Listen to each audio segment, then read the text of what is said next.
Hi everyone, this is me Sonia और आज इस वीडियो में हम डिस्कस करेंगे एंटी डायबिटिक ड्रग्स के एमसीक्यूज़ को। Okay,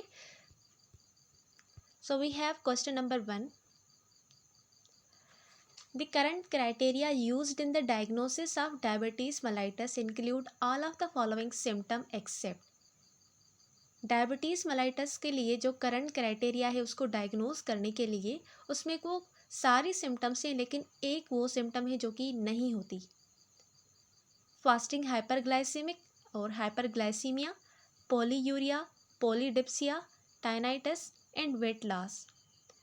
So here the right answer is D. Tinnitus.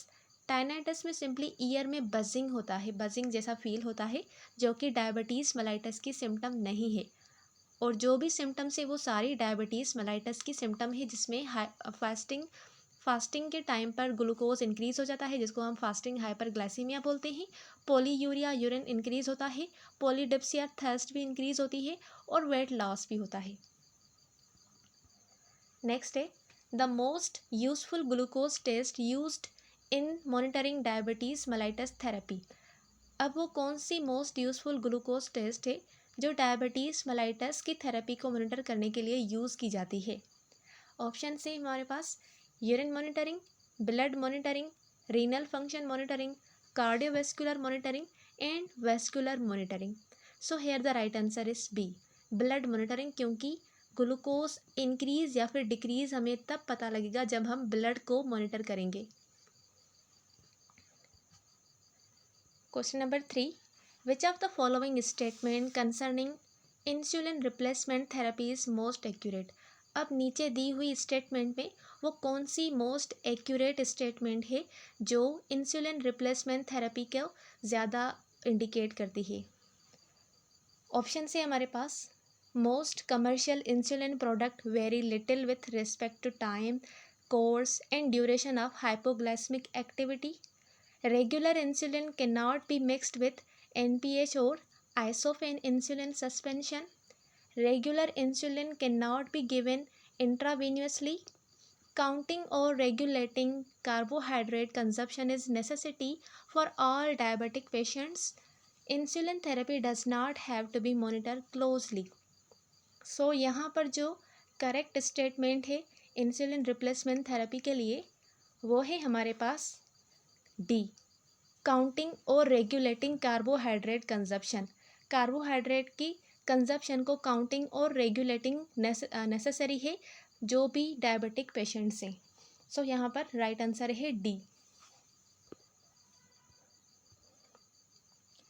Next question number 4 है हमारे पास, a mass of adipose tissue that develop at the injection site is usually due to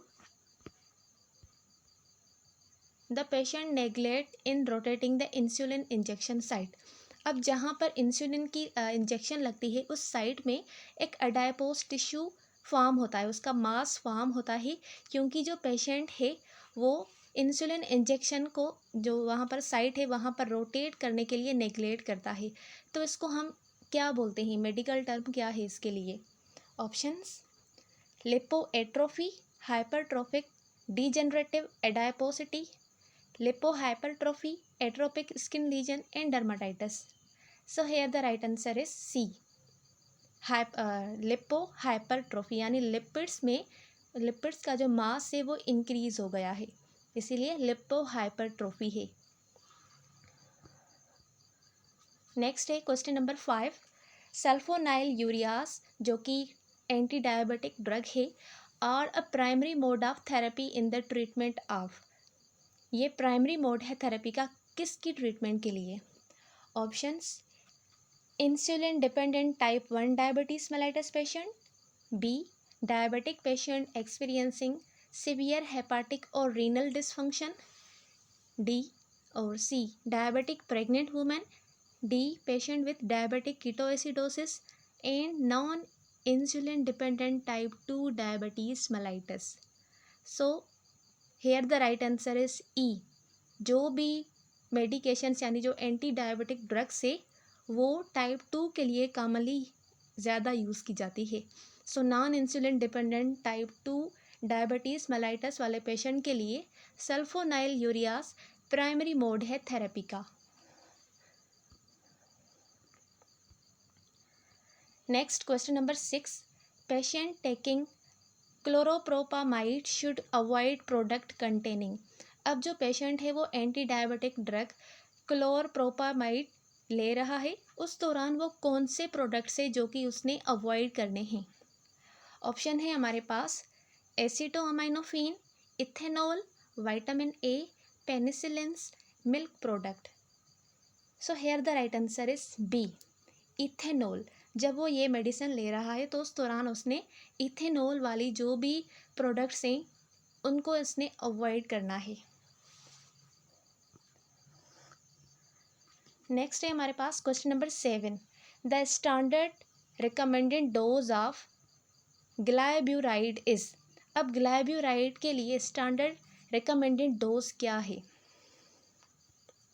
option है हमारे पास 0.5 to 2 milligram per day, 1.25 to 20 milligram per day, 5 और 50 to 100 milligram per day, 200 milligram per day, 200 to 1000 milligram per day.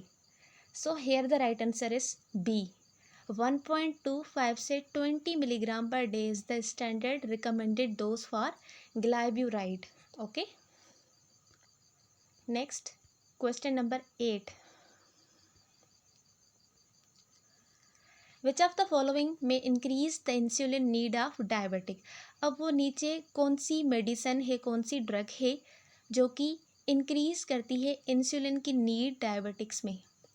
Option से हमारे पास isoniazid, penicillin, glyceryl और guaiacolate, aspirin, prednisone. So here the right answer is E, prednisone, जो कि एक क्या है, corticosteroid है, यानी एंटी इन्फ्लामेटरी ड्रग है। ये इंक्रीज करती है इंसुलिन की नीड को डायबिटिक्स में। Next question number 9, excessive use of tolbutamide will lead to. अगर कोई टेलब्यूटामाइड का ज़्यादा और एक्सेसिव यूज़ कर रहा है तो उसकी वजह से क्या हो सकता है, किसको लीड करती है, इसका एक्सेसिव यूज़ क्या लीड करता है। ऑप्शन से हमारे पास diarrhoea, prolong hypoglycaemia and tolerance to alcohol, acidosis and glycosuria. The right answer is B, prolong hypoglycaemia हो सकती है, क्योंकि एंटी डायबिटिक ड्रग्स को अगर कोई ज़्यादा ले ले, एक्सेसिव अमाउंट में ले ले, तो एंटी डायबिटिक ड्रग्स का काम ही ये होता है कि वो ग्लूकोज की लेवल को डिक्रीज़ करे। तो इसमें इसका जो लीड है वो किसको करेगी, प्रोलॉन्ग हाइपोग्लाइसीमिया करेगी ये। नेक्स्ट क्वेश्चन है हमारे पास, the insulin receptor is a. Insulin receptor क्या है। ऑप्शन से ion channel regulating receptor, tyrosine protein kinase receptor, G protein couple receptor, none of these. अब ये सारे रिसेप्टर्स के टाइप हैं, तो यहाँ पर जो इंसुलिन का रिसेप्टर है वो कौन से टाइप का है। The right answer is B, tyrosine protein kinase receptor insulin receptor होता है। Next question number 11, the duration of action of insulin zinc suspension, जिसको हम लेंटी इंसुलिन भी बोलते हैं, इसका ड्यूरेशन ऑफ एक्शन क्या है। ऑप्शन से हमारे पास 2 to 4 hour, 8 to 10 hours, 20 to 24 hour, 30 to 36 hour. So the right answer is C, 20 से 24 आवर इसका ड्यूरेशन ऑफ एक्शन है। Next, the most common adverse reaction to insulin is. Most common जो adverse reaction है insulin का वो क्या है। Hypoglycaemia, lipodystrophy, urticaria, angioedema. So here the right answer is hypoglycaemia.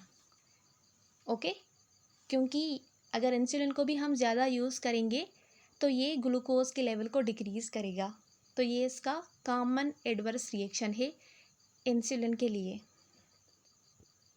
Next question number 13, which of the following is a glucopenic symptom of hypoglycaemia.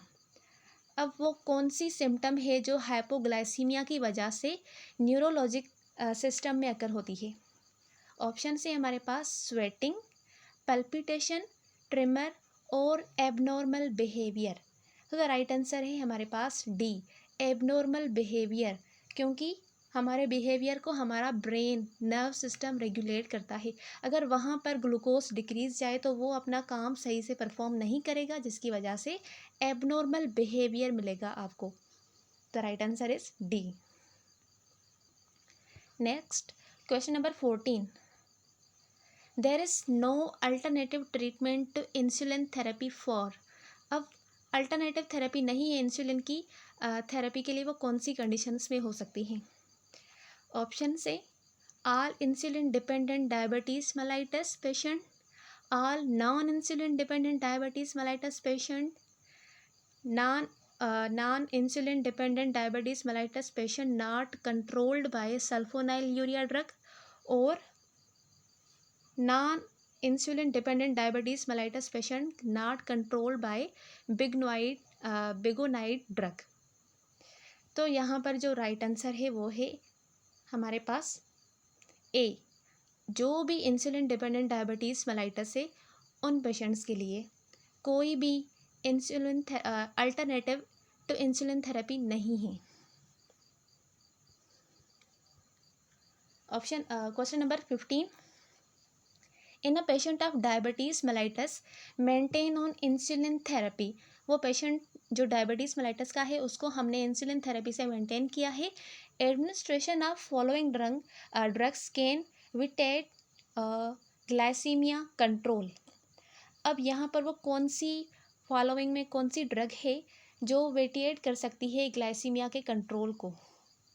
Option से हमारे पास prednisolone, prazosin, paracetamol और phenytoin. So the right answer is A, again prednisolone, जो कि एक anti inflammatory drug है।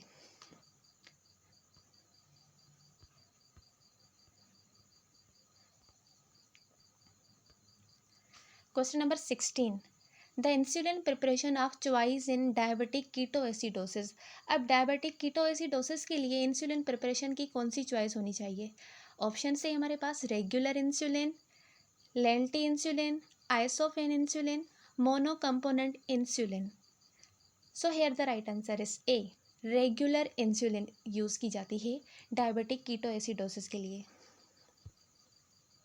17, insulin resistance can be overcome by the use of. अब जो insulin की रेजिस्टेंस है वो कौन सी ड्रग से ओवरकम हो सकती है? ऑप्शन से कॉर्टिकोस्टेरॉइड, टेलब्यूटामाइन, माइड, protamine, mono component insulin preparation.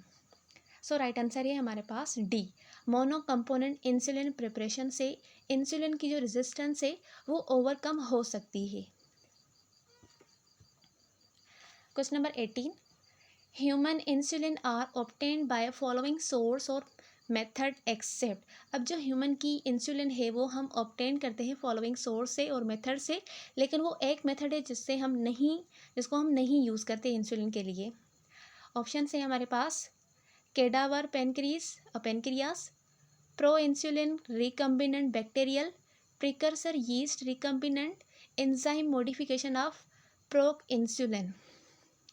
सो यहाँ पर राइट आंसर है हमारे पास A, cadaver pancreas. Okay. Question number 19, compare to pork और beef insulin the human insulin. अब ह्यूमन इंसुलिन की अगर हम कंपैरिजन करें पोर्क और बीफ से तो ह्यूमन इंसुलिन क्या है?